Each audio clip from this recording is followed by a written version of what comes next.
Segundo ele, as plataformas de mídia social devem derrubar o conteúdo que contenha crimes contra o Estado Democrático de Direito.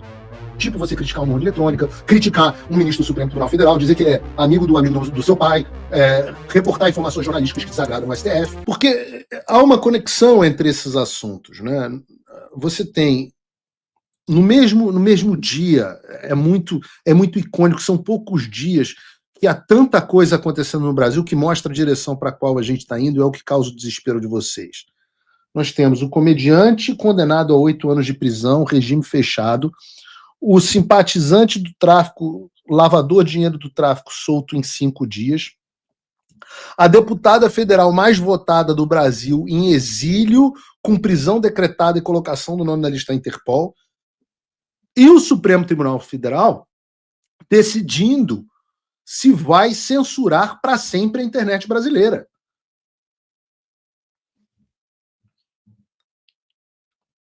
Não há nada mais icônico do que a gente vive no Brasil.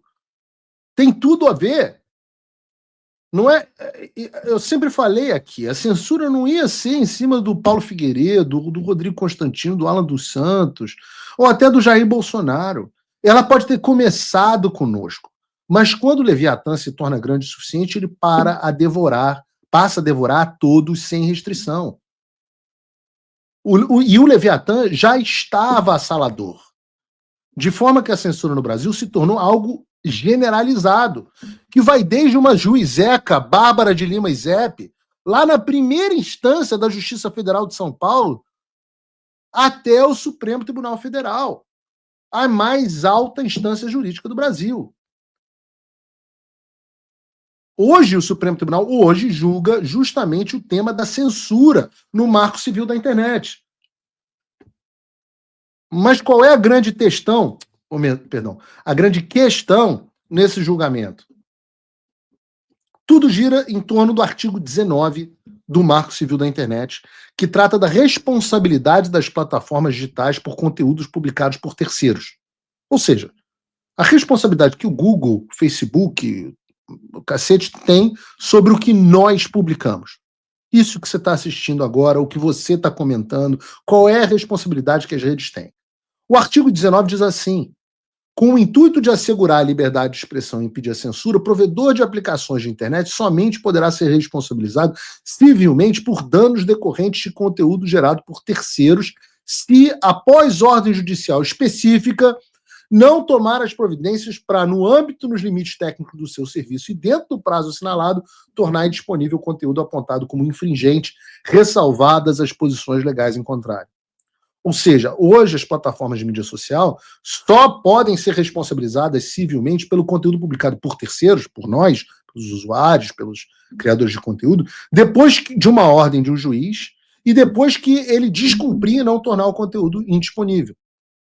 Isso é copiado do que nos Estados Unidos se chama Section 230, a seção 230 do Código Americano, que cria a imunidade civil para os provedores de conteúdo. Essa ideia, eu explico isso no meu curso O Fim da América, e na Morte do Jornalismo também, essa ideia surge da noção de que, por exemplo, uma livraria não pode ser processada pelo fato de alguém ter lá escrito em um livro um conteúdo que não pode ser, sei lá, de calúnia, injúria e difamação contra alguém. Você não pode processar a livraria. Você não vai processar, você vai processar a pessoa que editou e que publicou o livro e o autor. A mesma coisa, a companhia telefônica não pode ser processada porque alguém utilizou o telefone para cometer um crime. A locadora de vídeo não pode ser processada. Eu sou do tempo da locadora de vídeo. Vocês que têm menos de, acho que 30 anos, não devem saber o que é uma locadora de vídeo. Mas a locadora de vídeo não pode ser processada porque tem lá um filme que caluniou ou difamou alguém. Toda a existência da internet é baseada nisso. Separação entre o que é um publisher, ou seja, um veículo de mídia, e uma plataforma. E assim é no mundo inteiro. Assim é no mundo inteiro. A internet só foi possível por conta disso. Se nós vivêssemos no regime soviético, que o STF está querendo implementar, nós não teríamos internet como ela existe hoje. Para a alegria do Alexandre de Moraes, que já declarou que, na opinião dele, a internet não. João Gabriel está me dizendo aqui que já alugou muito filme na Blockbuster, apesar de vai fazer 25 anos semana que vem. O Brunão também está dizendo que alugava jogo de videogame na Blockbuster. Então tá bom, 20 anos. Você tem menos de 20 anos, você não sabe o que é aluguel de fita. Mas nós não teríamos uma internet e o Alexandre ficaria muito feliz. E é exatamente isso em discussão no Supremo Tribunal Federal. E a discussão acontece a partir de duas premissas mentirosas. A primeira delas é que o Congresso Nacional foi omisso a não atualizar o Marco Civil da internet para permitir a regulamentação das redes sociais e uma censura ainda maior. A segunda premissa falsa é de que a internet teria se transformado em uma terra sem lei. Que é mentira, já que o Marco Civil da internet permite que o conteúdo que constitua crime, depois de decisão judicial, seja retirado das plataformas. Sobre o Congresso não ter legislado, a não legislação já é uma ação. Ora, por que o Congresso precisa mudar a legislação? A legislação do Brasil é perfeitamente adequada, é a mesma legislação que os Estados Unidos possuem, é a mesma legislação que a maioria dos países desenvolvidos possui, e que gerou essa internet que todos nós achamos maravilhosa, menos o Alexandre de Moraes. Então, o Congresso não tem que legislar. E a oposição trabalhou duro para que o Congresso não legislasse. Então, agora, sobre essas duas premissas falsas, o Supremo quer que passe a ser possível que empresas como Google, Facebook, Sheet, YouTube, Rumble, Truth Social, todas elas sejam responsabilizadas por conteúdos publicados nas plataformas, mesmo que você não tenha ordem judicial para retirada. Aí, então, as empresas deveriam ter que passar elas a decidir o que é ou não aceitável, o que você pode ou não permitir que seja dito nas suas redes sociais. O Toffoli, por exemplo, propôs um rol taxativo de conteúdos que vão lavrar a responsabilidade civil objetiva das plataformas de redes sociais. Eu vou dar 2 exemplos aqui do rol que o Toffoli propôs. Segundo ele, as plataformas de mídia social devem derrubar o conteúdo que contenha crimes contra o Estado Democrático de Direito. Tipo você criticar uma urna eletrônica, criticar um ministro do Supremo Tribunal Federal, dizer que ele é amigo do seu pai, reportar informações jornalísticas que desagradam o STF. Segundo, divulgação de fatos notoriamente inverídicos ou verídicos, mas gravemente descontextualizados, com potencial para causar danos ao equilíbrio do pleito ou à integridade do processo eleitoral. É tipo você dizer que o Lula apoia o aborto, ou então que ele é amigo do Nicolás Maduro, do Daniel Ortega, ou você expôs denúncias de fraude eleitoral, ou você falar que o Lula foi condenado por corrupção e lavar dinheiro e depois descondenado. Todo esse conteúdo desse tipo postado por você deverá, segundo entende Toffoli e Luiz Fux, todo esse conteúdo tem que ser previamente censurado pelas redes sociais, sob pena delas próprias serem responsabilizadas civilmente por não terem censurado. Ou seja, hoje as empresas de redes sociais só podem ser responsabilizadas civilmente depois de decisão judicial e dentro dos limites técnicos e dos prazos necessários, se eles não derrubarem o conteúdo. Então o juiz decide, eles têm um prazo, aí derrubam o conteúdo. Agora o que o STF quer é que as empresas façam censura prévia ao que você postar de maneira imediata e sem depender da decisão judicial. Ou seja, piada de mau gosto do Léo Lins nem pode entrar no YouTube. E quem decide o que é piada de mau gosto? Ora, vai ser um exército de algoritmos e estagiárias de cabelo no sovaco e cabelo roxo. E isso não é algo pequeno, gente. Isso é um dos julgamentos mais importantes da história do Brasil. O que está sendo julgado é o seu direito à liberdade de expressão na internet e nada menos do que isso. Essa questão do julgamento do Marco Civil é tão séria que até o presidente do Google no Brasil se pronunciou. Ele disse basicamente o que eu falei sobre a censura prévia.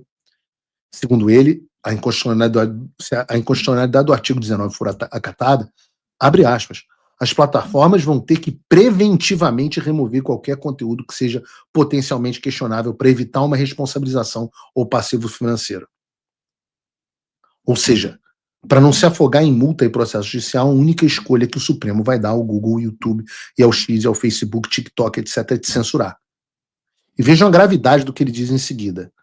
Qualquer matéria de jornalismo investigativo poderia ser removida, porque algumas pessoas podem se sentir caluniadas.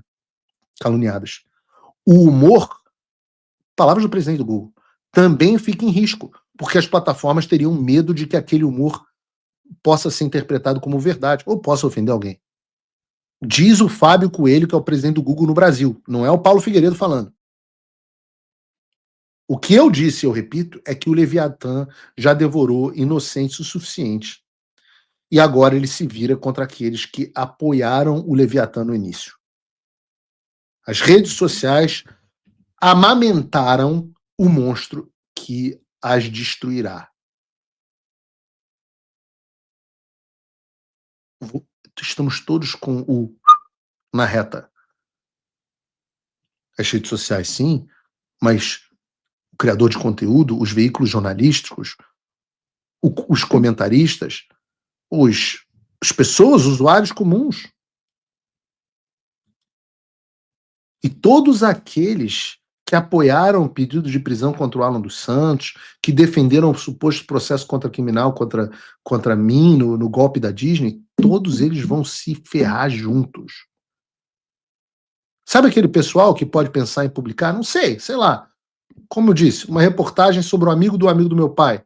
Então, lembra dessa reportagem? Então não vai poder. Vai ser censurado. Afinal, toda investigação e crítica aos deuses do Olimpo do Supremo Tribunal Federal é crime contra o Estado Democrático de Direito, ataques às instituições democráticas. Sabe aqueles vídeos bacana com fundo preto que o Nicolas faz? Poxa, do cacete, denunciando fraude no INSS, as ilegalidades do julgamento dos réus do 8 de janeiro, pedindo apoio à anistia, etc. Não vai poder também, porque o governo Lula entende que esse conteúdo é mentiroso e aí vai que alguém pode pedir indenização de milhões de reais ao Instagram. Entender por que esse negócio de corrupção, governo Lula, tudo isso é muito legal, é muito importante, a gente tem que dar atenção a essas pautas. Mas se você não puder ter o direito de falar, todo o restante é inócuo. Todo o restante é inócuo. Trump voltou à presidência, e isso é um alívio, sem dúvida. Mas o que isso muda no Brasil? Nada, se ninguém fizer nada. A verdade é que a esperança não pode virar passividade. As coisas não vão se resolver sozinhas, e muito menos com textão e xingamento nas redes sociais. Não espere que alguém venha salvar o país por você. Se você não agir, ninguém vai. Eu estou fazendo a minha parte. Eu larguei tudo para me dedicar a isso. Mas sem apoio, esse trabalho simplesmente não continua. Quer saber como pode ajudar sem sair da sua rotina, sem sair da sua vida? Simples. Apoie quem está na linha de frente. Acesse www.paulofigueiredoshow.com/apoie e com apenas $5 por mês você mantém esse trabalho vivo. Se você puder mais, considere a possibilidade de se tornar meu patrono Gold e tenha acesso ao meu grupo privado no WhatsApp, onde você participa das discussões que guiam o conteúdo e muito mais. A diferença entre quem só assiste e quem faz parte da mudança é a atitude.